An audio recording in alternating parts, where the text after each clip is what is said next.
Hello and welcome to Velocity Talks. My name is Christopher Durham, and I'm the president of the Velocity Institute. This is my regular opportunity to talk to the movers and shakers, the cool people out there in the private brand, the retail, the sourcing and manufacturing space, and just have some great conversations, learn a little bit, and hopefully give you some great entertainment. So today I'm excited to welcome the CEO of Keychain. So tell us your name and introduce yourself.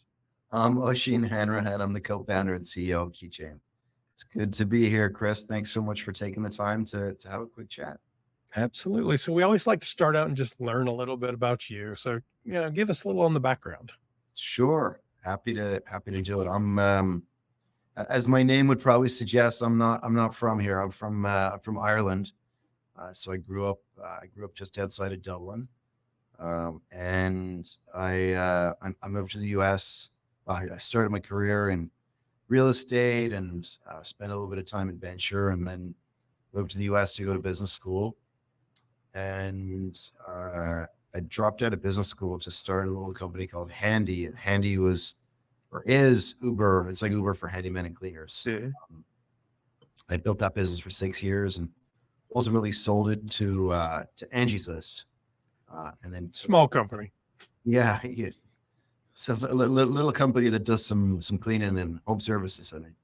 Um, and then after a little while, I actually took on running Angie. So I was the CEO at the parent company of Angie for a while, and built that business to be probably the world's largest marketplace for home services. So when I left, it was north of 15 to $20 billion of business, what we would call GMV, going through the platform Mhm.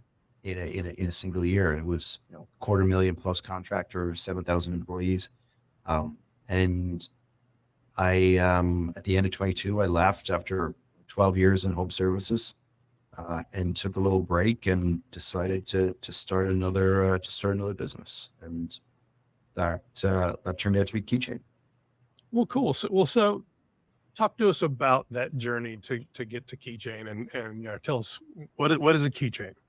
Yeah. Well, it started with it started with leaving Angie and then going home, and I took a break and did some travel. I got two young kids. I got a 5-year-old and a 3-year-old, and the first thing I did was organize everything in our kitchen at home. And I bought a label maker and put labels on absolutely everything. And then I got I got And out. your spouse didn't stab you? Well, not at first. Then I got out a Google Doc, and the kind of Google Sheets, the Excel equivalent of Google, uh, Mm. or sorry, the Google equivalent of Excel. And I started to plan my then she's 5 now, but at the time she would have been 4. My then 4-year-old's life. I started to plan it in a Google Sheet. And after I did that, my wife said to me, "I think you might need something else to do."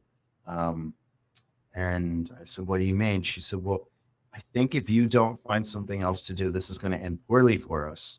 I think she was inferring something that she might kill me, but I'm not 100% sure. Um, but anyway, I didn't wait to find out. I decided I would probably go and start another business. Um, and we've been working, my co-founder from Handy and I've been working on some other things for a while. And we got connected with Jordan Whites, who, we don't come from the CPG background like you. We come from the background of online marketplaces and how to build great technology businesses. And we got connected with Jordan, who'd spent some time in CPG investing, and we really dug in quickly on the problem of how do brands and retailers find manufacturers. And it's not that dissimilar to how people find contractors. Like it's kind of the same thing. You look for referral from friends or people in the industry. You hit Google. In some cases you deal with a broker, which would be your general contractor, will bring you some Mhm. contractors. Um, and we thought, like, here's a problem that we understand how to solve. We don't know an enormous amount about CPG, but we know a lot about how to build online platforms and online marketplaces. So we spent a year really digging in and spending a lot of time with some of the biggest brands and some of the most important brands um, that are out there. And we spent, a year touring around factories and visiting co-mans and really understanding why there's so much of a challenge for how brands and retailers find manufacturers. And the more we did, the more we got feedback that this is an incredibly large problem, that there's so much inefficiency. There's so much frustration around how do I find a manufacturer? How do I find ingredients? How do I find packaging? How do I make the whole thing work? And it's, on the one hand, you think about small brands, it's natural, but we spent time with some of the largest private label operators in the country and in the world, some of the biggest retailers in the world, and they express the same thing. It's like how do they find someone to make a granola bar? How do they find someone to make their sparkling water? How do they source the ingredients that go into that? And we thought, well, that's a problem we can build hopefully a great product to go and solve. And that was the genesis of Keychain about a year ago. And so when did you launch officially? So we started working on the idea at the beginning of 23. And we probably spent about 6 months really kind of researching it and going into detail on it. And then we really started building out the team about a year ago. So we started building out the team in August, September of last year. And it took us about 6 months to build the first version of the product.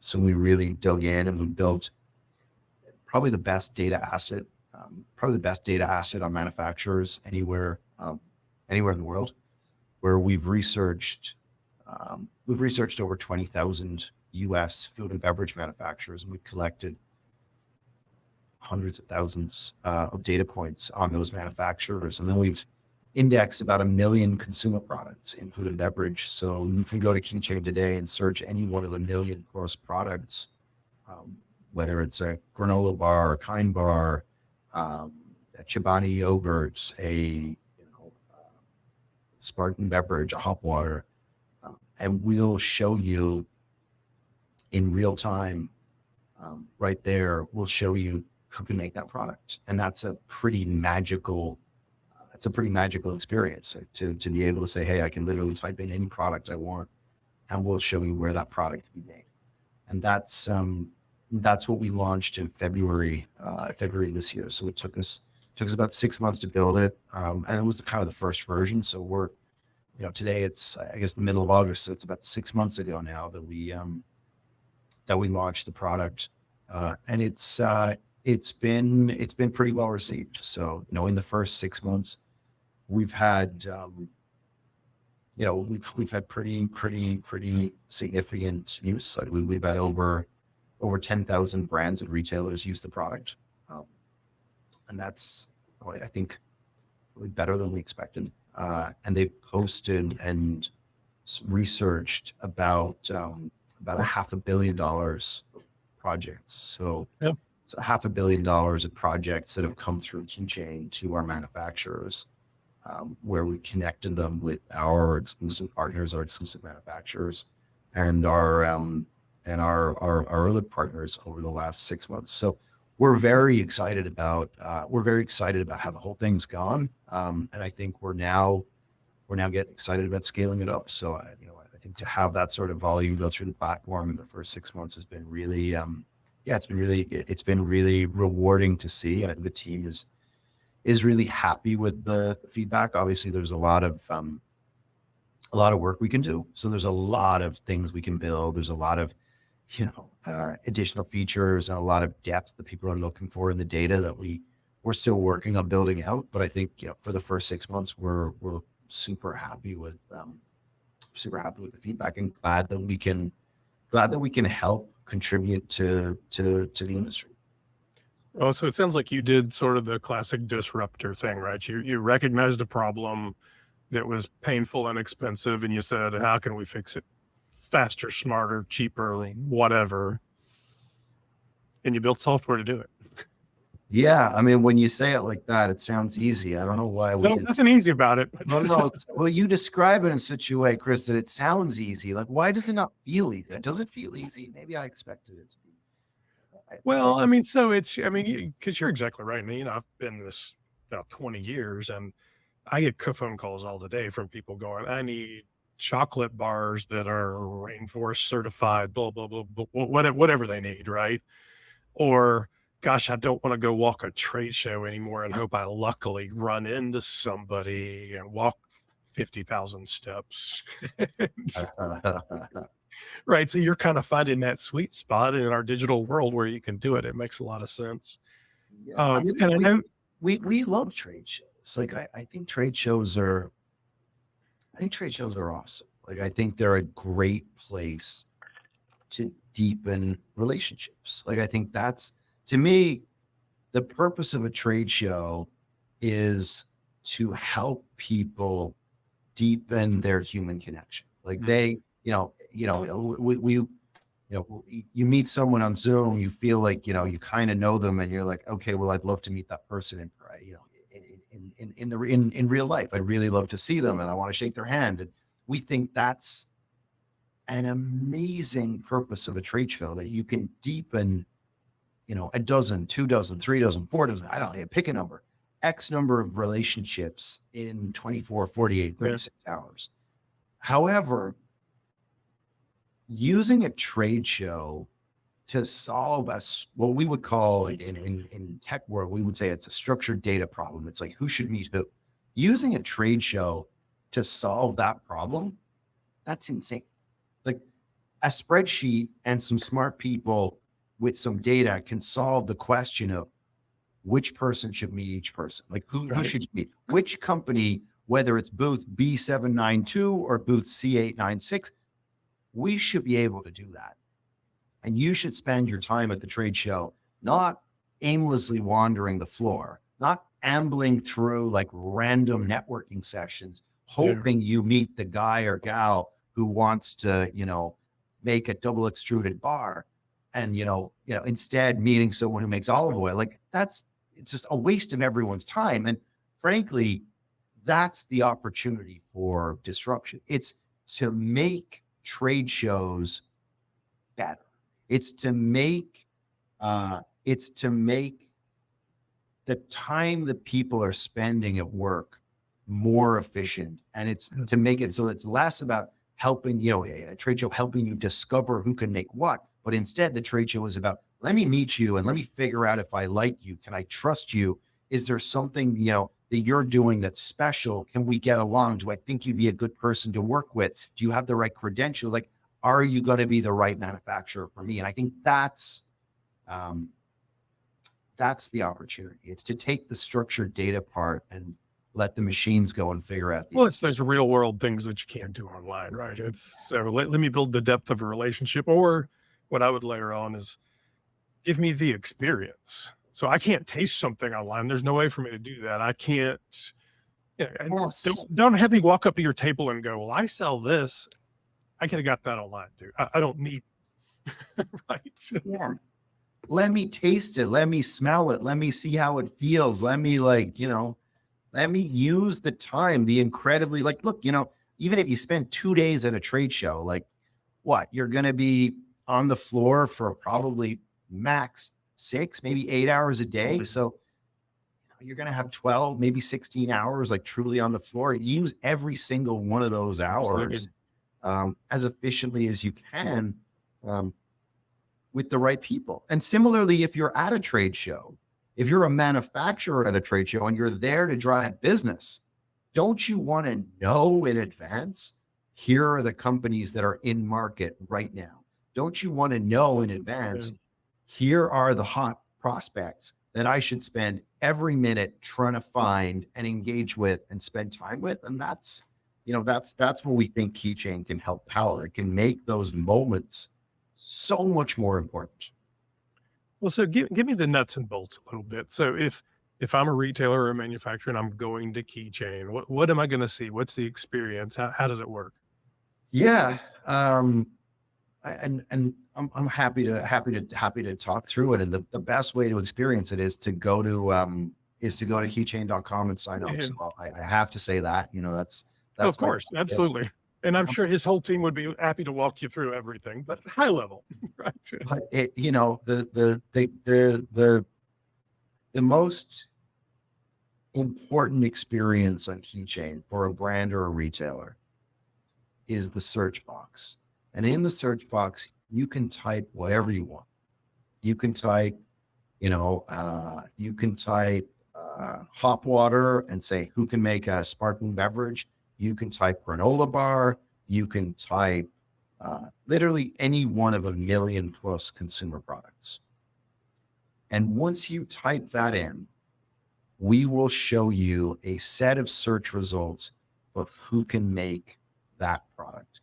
And on the left-hand rail, the left side of the page, we'll let you sort and filter those search results. So you say you type in a Kind bar, that cranberry chocolate Kind bar thing that I eat all the time. We'll show you all the manufacturers that can make a Kind bar. And then we'll let you on the left-hand side say, hey, I actually only want manufacturers that are on the East Coast, or I only want manufacturers that are certified organic. I only want them to be SQF certified, and I want them to be gluten-free. We'll let you sort and search and filter down to the manufacturers that are the right ones for you. And then we let you outreach to those manufacturers and post a message to say, hey, I'm really interested in making a bar like Kind Bar, but I want it to be gluten-free and I'm looking for a lower sugar version. And we aggregate that, send it out to those manufacturers that you've chosen, and they'll respond to you either by email or on the platform. So it's this incredible experience from, let me look at the world's manufacturers wherever they are, to I'll just go to Keychain and it's free. And I can search and interact with the world's manufacturers right there. So the free question comes up then. Where are you making money? Who's paying? Sure. So our manufacturers, when they're on the page, we list every manufacturer for free. So every manufacturer is listed. It's not like you'll be restricted to only our paying manufacturers. Every manufacturer is listed for free, firstly. Secondly, Keychain doesn't take a brokerage fee. So at no point do we take a percentage. Our promise to every brand and every retailer, you'll never pay more on Keychain. So whatever you're paying or whatever your manufacturer is going to charge you, they're going to charge you that regardless. So we have absolutely no brokerage fee, no upsell, nothing. So that's a really important thing to know. So even if you're already working with a manufacturer, you can come and research them on Keychain. You can come and check their certificates on Keychain. You can look at whether they have any product recalls. So we don't hide the information that we show. So, we don't let you take off your recalls off the page. If you've got a product recall, we're going to show it on your page, which we think is important because we want transparency in the industry. So you don't pay more. You'll never pay a fee as a brand or retailer. Some of our manufacturers, our premium manufacturers, pay to be closer to the top of the page. So we show everybody, but the ones that are on the top of the page, and they'll say it, Keychain preferred partner. And if you hover over it, you'll get a little pop-up that says, hey, this person. You brought the old school yellow pages to the internet. I got you. We brought something. And those manufacturers that's a great idea. Yeah. are paying a premium to be on the page and to be at the top of the page. And they have access to broader data. They have access to insights. They have access to more market data, which allows them to better run their business. Gotcha. That's what they're paying for. So that's where Amazon picks up and has the recommended folks, and they're all. Yeah, I'm with you. I mean, that makes a lot. So really, I've got nothing to lose if I'm looking for something. I might as well go look and look. If you're looking for something, it's a no-brainer.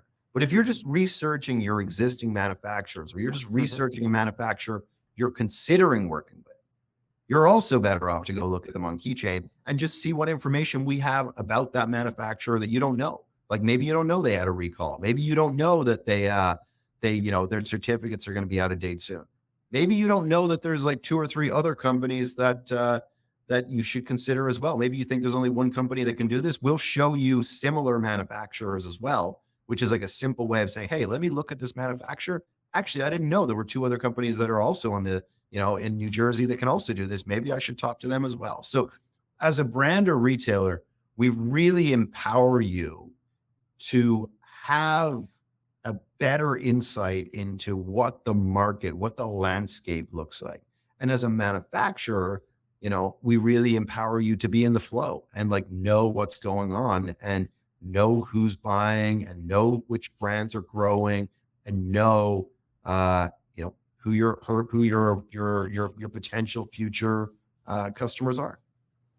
So then from the other side, can the manufacturer go in and use it and see who his competitors are? And So the typical use case for a manufacturer is not to research competitors. What the view the manufacturers have is they can go in and look at brands and they can go in and look at products and they can research and see which brands are growing fastest. So if I have a facility that does, you know, uh, blended mix, and I've got capacity on my stick line. And I'm like, hey, you know what? I really need to fill that stick line, but it's a highly automated line. I only want to look at stick packs that are doing more than 1 million units a year or 1 million units a month. Let me look at which brands are growing and doing at least 1 million units a month. I can go and do that. So it's not for manufacturers to look at their competitors. It's for manufacturers to look at what's going on in the market and really gotcha. see which brands they should be targeting and which brands they should be focused on to drive their business. That makes sense. Oh, let's see. I also know you've had a good hire or two that has a lot of retail experience. Did you want to talk about that? I'd love to talk about that. Yeah, we're very fortunate to have recruited someone who we think is really special to the team. I think one of the areas we've focused on is growing our footprint with brands and retailers, specifically retailers focused on private label. And I think one of the best, one of the most incredible people in that industry led Whole Foods private label program for a long time. So Mitch Madoff spent 18 years at Whole Foods, and we're fortunate to have had him in the last few months join Keychain as our head of retail partnerships. So when he left Whole Foods, he was the head of their private label business, which obviously the Whole Foods 365 business incredibly well regarded Yep. um, across the industry, and for many reasons. But he led that business, and he joined us to help lead retail partnerships. And the thing I would say is, the thing he says all the time is, I wish I had this when I was at Whole Foods. So I wish when I was at Whole Foods that I had a tool like Keychain to help me find great manufacturers. And I think that's, when you can have someone join the team who is not just a great human being and a visionary in the industry and a leader in the industry, but can credibly speak to your product with that level of authenticity. I think that's it. Yeah. No, and I know we know Mitch well, so he's done these interviews twice now with two different companies. So once with Whole Foods, and once with the other one we shall not name. Actually, no, it's not. Great Foxtrot. What should have been a great thing. So I think but that's an exciting hire. I mean, that's evidence that you guys are trying to get to the smart people and make a great business. We love to see that. Um, so yeah. So anything else you want to make sure you get in before we jump over to the questions? No, I think that was. I think you're an excellent interviewer. You led us Okay. on a whirlwind of Keychain. So thank you so much. All right. So as always, we like to end it with the same five questions. Question number one: what's your favorite word? Favorite words. I'm Irish. I'm going to pick an Irish word, which Good. is gabra, which means it means many things in Irish. It can mean it's fine. So, which, is a very generic word, but it can also mean forever. So it's like, it can mean fine and forever. So it's a multi-purpose word. It's two words technically, but Love uh, that. good Number two. multi-purpose word. Yeah, no, that's good. Number two, are you a more artistic or a more mathematic person? I want to say artistic, but I feel I'm more mathematic. Aspirationally artistic. Nothing wrong with Yeah, that. exactly. Number three, if you could share a meal with anyone, past or present, living or dead, who would it be and why? I have to give a sentimental answer. My mom passed away when I was a kid, so I'd like to have dinner with her again. And that's a great answer, though. And number four, what profession other than your own would you have liked to have attempted? It's easy, astronaut. I'm with you. What 10-year-old boy doesn't want to be an astronaut? I have my kids are in college or one's getting ready to start college, and uh, Mark Kelly was being considered for VP, and they were like, "He's an astronaut." I'm like, "Yeah," and I'm like, "Does that matter?" I'm like, "When I was a kid, it mattered. It so mattered." Who doesn't want to go to space? I mean, I feel like with all the Elon talk right now, we basically politicized space, but who doesn't want to go to space? Elon may have to go rescue those guys in space, so who knows? Yeah. It's Oh, and then finally, if you could speak to yourself at the beginning of your career, what advice would you give yourself? Um, I feel like, I feel like it's pointless to give anybody early in their career advice because they just won't listen to it anyway. Particularly me, I can't imagine myself absorbing any advice at the beginning of my career. But I think I would have, I would have told myself to focus on bigger trends. So I think early on in your career, you end up so caught up in like the minutia and the tiny things. And obviously, you've got to build your skill set in small things. You've got to build your skill set around like a set of like pretty tactical skills. But I think the thing that as you get further into your career, you realize is like the macro changes around you matter so much. I mean, Yeah. I'll bring it back to Keychain to close. Um, there's a huge tailwind behind what's going on in Keychain, which is, obviously you got a huge geopolitical shift going on around the U.S.-China relationship. But more than that, you've got the biggest investment in U.S. manufacturing ever happening, over the last few years and at the moment. And I think that creates this, whenever there's change, it creates a real opportunity and a real moment when someone has to organize the new capacity and figure out how it's going to have an impact on industry. And this shift in where things are being made is like a really important one. And it's not just going to be done. It's going to happen for the next few years. It's going to happen for the next probably 5 to 10 years. And I think that ability to see what's going on, in terms of macro change is one that can really help or hurt you early on in your career. If you pick, if you perfect your skills in an area that's going through a macro tailwind as opposed to a macro headwind, it can make a huge difference. Absolutely. Well, very good. So we always like to close up and talk a little bit about what we have going on. So we have our sustainability summit, the fifth annual summit, coming up October 22nd, 23rd in Phoenix, Arizona. If you'd like to meet some of the folks from Keychain, I'm pretty sure they're going to be there. So you might even see How could we not? Absolutely.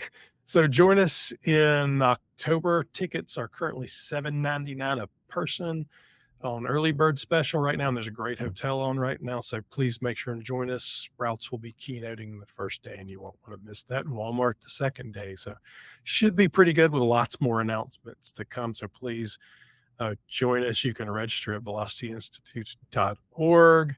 And then please make sure to like and subscribe if you're watching us on YouTube. That way you'll get alerts every time we do something cool like this. And that's us for today, man. Thanks for joining us.